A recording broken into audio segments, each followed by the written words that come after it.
We're down in Fawn Lake today. I think this is Spotsylvania County. Did a little entryway here on the columns out front here, as you can see. Did a little planting area.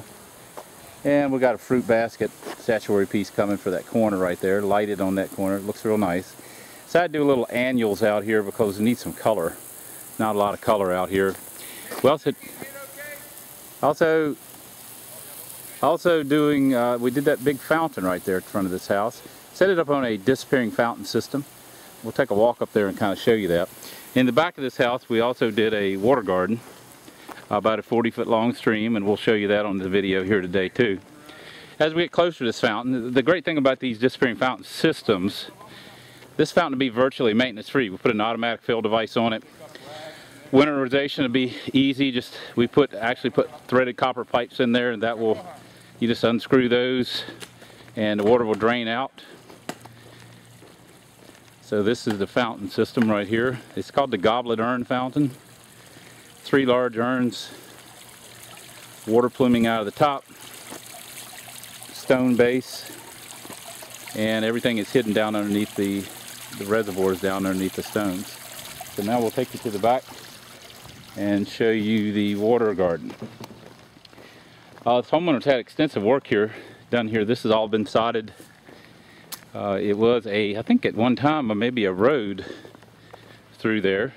And they are lakefront. You'll see that when we get back here.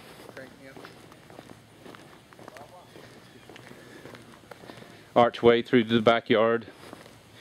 When we first came down here, we were here just to give an estimate on the fountain out front. And while I was here, I mentioned that it would be a great spot for a water garden. Homeowner didn't really know anything about a water garden, and what she'd heard is about the maintenance issues with them, which, if they're not set up correctly, is true. But the way we set them up, we use a bog filtration system. And what we'll do is we'll start at the bottom here and work our way up the stream. You can kind of see the water there. The pond is about 23 to 24 inches deep. Here's the lake. So they have a beautiful backyard with we brought that stone bench down here, granite bench for them. We've got the water garden here. While we were building this, we showed one stream coming into it, and we split the stream right up here and did 2 waterfalls into it, which was kind of a neat thing to do. Didn't add a whole lot to the job. We actually didn't charge for that. It was just something I wanted to do after we had the idea, and it looks real nice. The fish go in here. This is rocked all the way down. The fish go in the rocks. This would be a pond being so close to this lake where heron would frequent. So having this rocked all the way down and the fish can go back underneath the rocks makes it predatory. I won't use the word proof, but it certainly cuts down on the amount of fish that the heron could take when they get here. The fish will see the heron and they'll go and run in those rocks and he'll never find them. So this is kind of where the stream branches out into 2. The stream's about 40 feet long. The pond is about 800 to 1,000 gallons. It's a nice stream. It just turned out really nice. We used mountain stone right out of the Blue Ridge. You can't buy stones like this. It's just a great stone to use. It just looks more natural. You just can't beat it. And right here is the bog. We got a waterfall coming out of that bog. The bog is a filtration system. The only mechanical things on this pond are the pump and the skimmer box. There's no filters at all on this pond. That right there is nature's way of clarifying water, and that's what we use on this pond.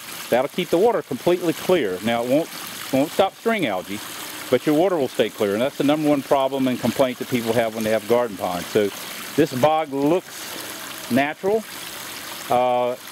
versus a big plastic box that you're trying to have as a biofilter. This works 10 times better, and it looks 1,000 times better. So plant bog plants within it. Water comes up through those stones in there, and it actually filters the water, or the bacteria in there, I should say, filters the water as it goes through.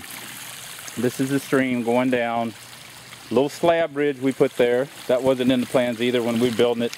I thought maybe the homeowner would like that. That's something you do when you do garden ponds. You kind of let it develop as it goes. It's great to put it on a piece of paper, but until you get out here and see the way the flow of the stream is going, adding things like that are part of what makes each pond unique.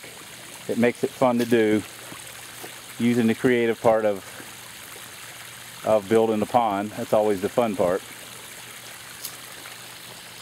So you see we've done a garden pond here and a big fountain. Now, we went ahead and put a heron decoy right there, just in case they do get a heron come into this pond. That will discourage that. That'll discourage other heron from coming. They're solitary animals. And this is a heron spitter here. We put that, attach that to the pond. That right there, they'll run year-round. So that'll run in the winter. That'll be the aeration for the fish and everything in the wintertime. So that's going to run year-round. The stream and the falls they'll cut off, but that heron there will run and keep an area open in the pond, and so the fish can get air. So if you're on this video, you probably see that our website is www.southerngraceva.com. Our email is kenny@southerngraceva.com. You can also give us a call at 540-948-2239.